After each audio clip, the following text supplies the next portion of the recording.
Assalamualaikum warahmatullahi wabarakatuh.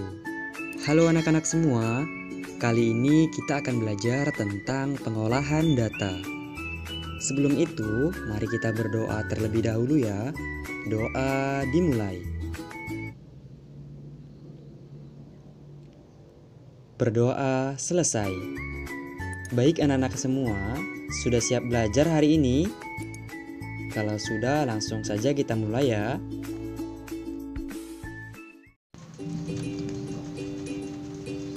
Tahukah kamu apa itu data?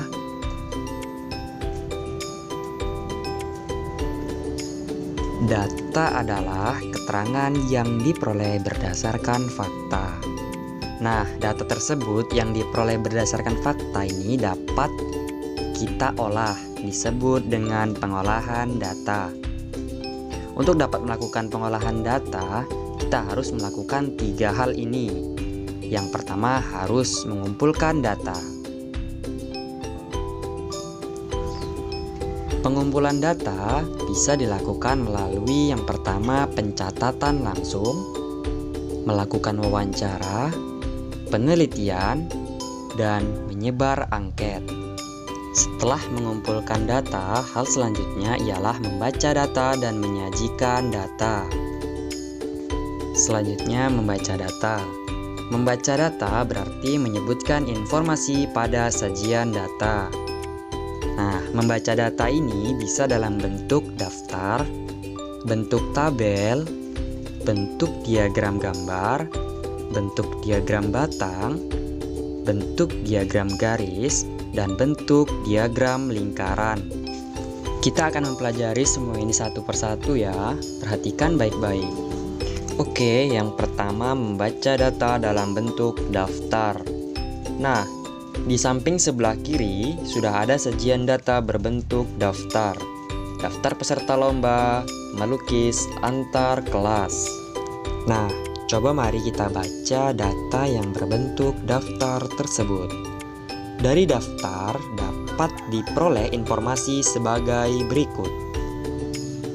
Daftar peserta lomba melukis antar kelas. Dari SDN 010 Kecamatan Pelita berjumlah 10 anak. Dari SDN 012 Kecamatan Pelita berjumlah 4 anak. Dari SDN 111 Kecamatan Raya berjumlah 2 anak. Kemudian dari SDN 115 berjumlah 5 anak. Dan dari SDN 110 Kecamatan Pelita berjumlah 3 anak. Nah, kemudian peserta terbanyak. Nah, peserta terbanyak dari data yang berbentuk daftar kita lihat yaitu dari SDN 010 Kecamatan Pelita berjumlah 10 anak. Nah, jadi di sini peserta terbanyak adalah dari SDN 010 Kecamatan Pelita dengan 10 peserta. Dan kemudian peserta paling sedikit.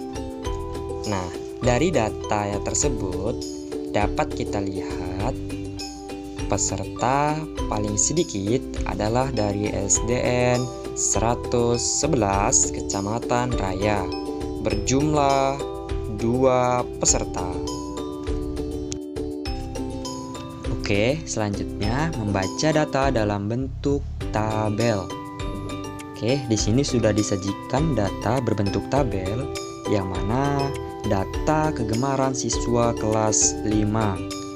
Nah, yang pertama yaitu kegemaran bermain musik. Banyaknya siswa berjumlah 6. Nah, berarti dapat kita simpulkan sebanyak 6 siswa gemar bermain musik.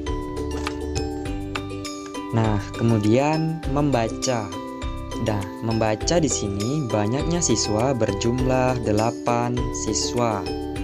Nah, berarti dapat kita simpulkan sebanyak 8 siswa yang gemar membaca. Selanjutnya, kegemaran bermain bola.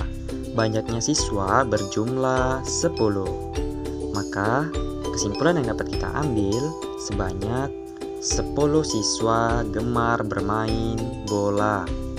Selanjutnya, kegemaran menggambar.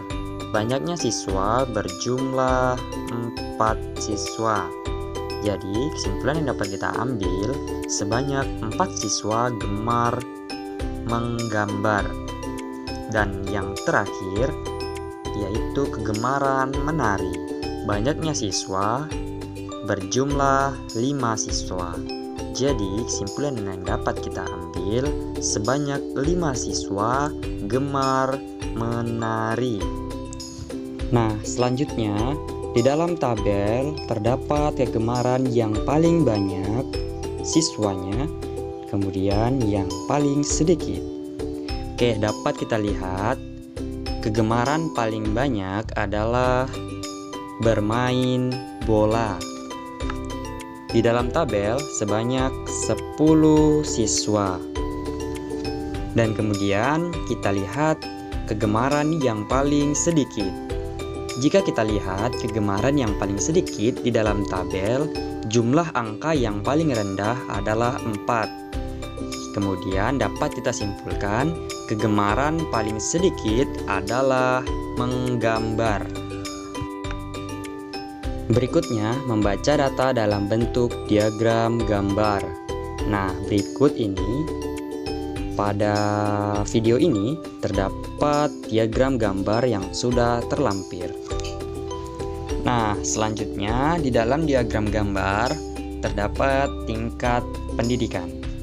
Mulai dari TK, SD, SMP, hingga SMA. Di sampingnya terdapat jumlah. Nah, di situ ada gambar orang. Diketahui satu gambar orang berjumlah atau mewakili 20 orang. Nah, contoh. Di sini bisa kita lihat dari tingkat pendidikan TK, gambar yang ada berjumlah 8 gambar. Nah, jika satu gambar orang ini mewakili 20 orang, maka 20 dikali 8 berjumlah 160. Nah, kemudian dapat kita simpulkan informasi berdasarkan diagram gambar di samping. Pada tingkat pendidikan TK terdapat 160 orang. Kemudian selanjutnya pada tingkat pendidikan SD, lambang orangnya berjumlah 9. Maka dapat kita simpulkan jika satu orangnya mewakili 20 orang, maka 20 dikali 9 berjumlah 180. Selanjutnya pada tingkat SMP, lambang orangnya berjumlah 5 orang. Maka dapat kita simpulkan jika satu orangnya mewakili 20 orang, maka 20 dikali 5 sama dengan 100 orang. Kemudian yang terakhir, tingkat pendidikan SMA berjumlah 6 lambang orang. Maka 20 orang mewakili dalam satu gambar dikali 6 sama dengan 120 orang. Nah, jadi dalam diagram gambar, kalian semua harus memperhatikan dalam perwakilan dari tiap-tiap lambang gambar yang ada di bawah sini.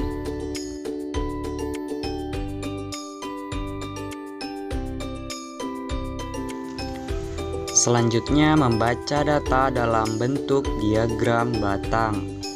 Nah, ada diagram batang nilai ulangan matematika kelas 5. Nah, bisa kita lihat di sini yang horizontal itu merupakan nilainya, dan yang vertikal itu adalah banyak siswanya. Nah, pada gambar yang terlampir disebut dengan diagram batang karena bentuknya yang seperti batang-batang.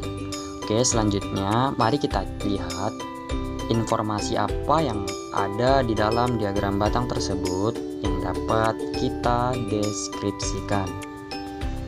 Oke, langsung saja kita lihat yang pertama pada nilai 6.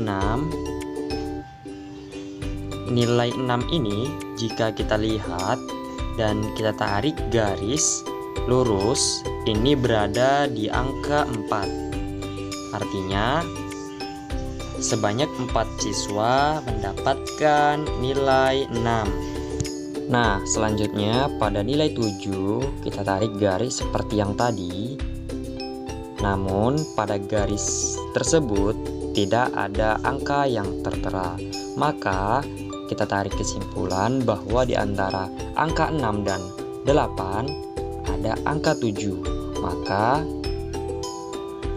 siswa yang memiliki nilai 7 sebanyak 7 siswa.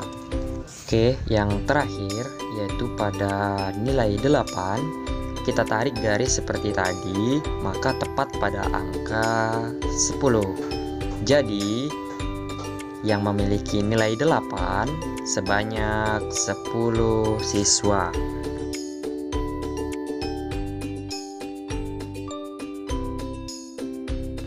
Oke, di dalam video sudah terdapat lampiran gambar yang mana gambar tersebut dinamakan diagram garis. Nah, pada diagram garis ini mengapa dikatakan diagram garis? Karena di dalam diagram terdapat garis-garis yang memberikan arti berupa data. Nah, pada garis di bawah ataupun garis horizontal itu merupakan keterangan tahun dari tahun 2016 hingga tahun 2020.